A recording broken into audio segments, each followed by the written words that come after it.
The cafeteria went silent the moment she dropped her tray.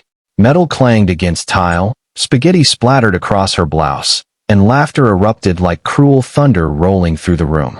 Figures. A boy at the corner snickered loudly. Hot but dumb. Can't even carry lunch without messing it up.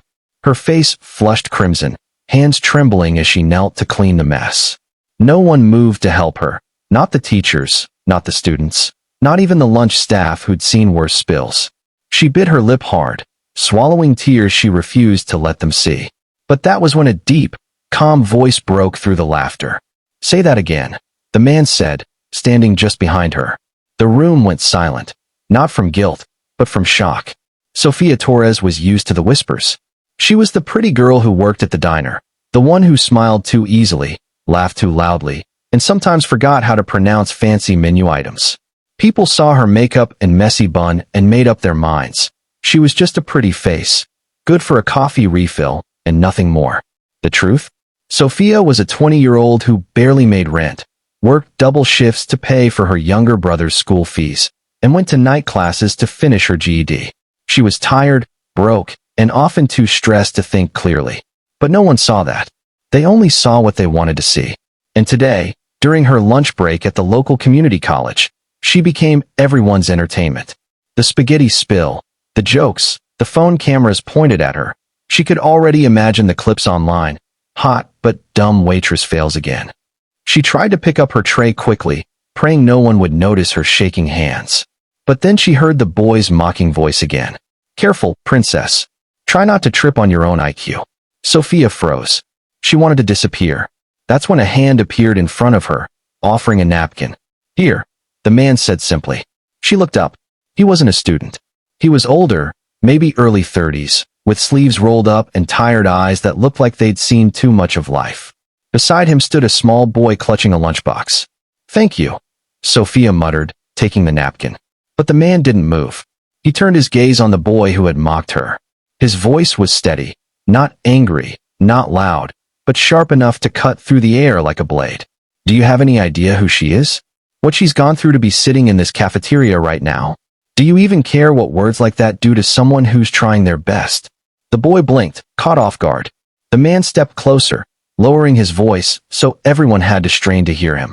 "Son," he said quietly, "she's got more courage walking into this room every day than most people ever will in their whole lives." Silence. The kind of silence that stings. Sofia felt her throat tighten. She wasn't used to anyone defending her, especially not a stranger. The man finally crouched down to help her pick up the tray, wiping the floor with the napkins his son handed him. He didn't say anything else. He didn't need to. By the time they were done, the entire room was still and uneasy. And for the first time, Sofia didn't feel small. A week later, Sofia was rushing through her evening shift at the diner when she saw him again, the same man from the cafeteria. He was sitting at a corner booth with his son, looking exhausted but smiling at the boy as they colored the kids' menu together. "You want your usual?" Sofia asked shyly. He chuckled. "You remembered?" "Yeah, that'd be great."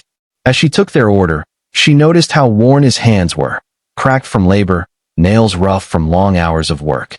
He looked like someone who carried too many burdens without ever complaining.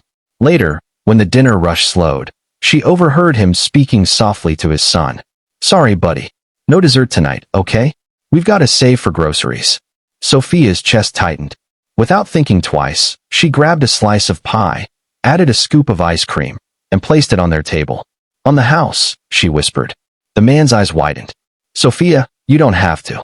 "Neither did you," she said simply, recalling the cafeteria. For a moment, they just looked at each other, two strangers who had defended and helped each other in ways they didn't expect. 3 months later, Sofia was preparing to take her final GED test. She almost didn't go. Between work and bills, she had convinced herself it wasn't worth it. But then she received a small envelope at the diner counter. Inside was a note. "You've got this. Daniel and Liam." And beneath the note, a prepaid testing fee receipt. She never knew how he found out she couldn't afford it, but she didn't have to ask. 2 years later, Sofia was working at a children's center, helping kids who had been labeled hopeless by everyone around them. She taught them not just academics, but confidence, the kind she'd once lacked. And every time she saw someone struggling, she remembered a cafeteria, a stranger's voice, and how a simple act of kindness could rewrite someone's story. One sentence from Daniel stayed with her forever. People will always talk, but what you do for others, that's what shuts them up. Moral of the story: never underestimate the power of one kind word. It can silence cruelty, inspire hope, and change someone's entire future.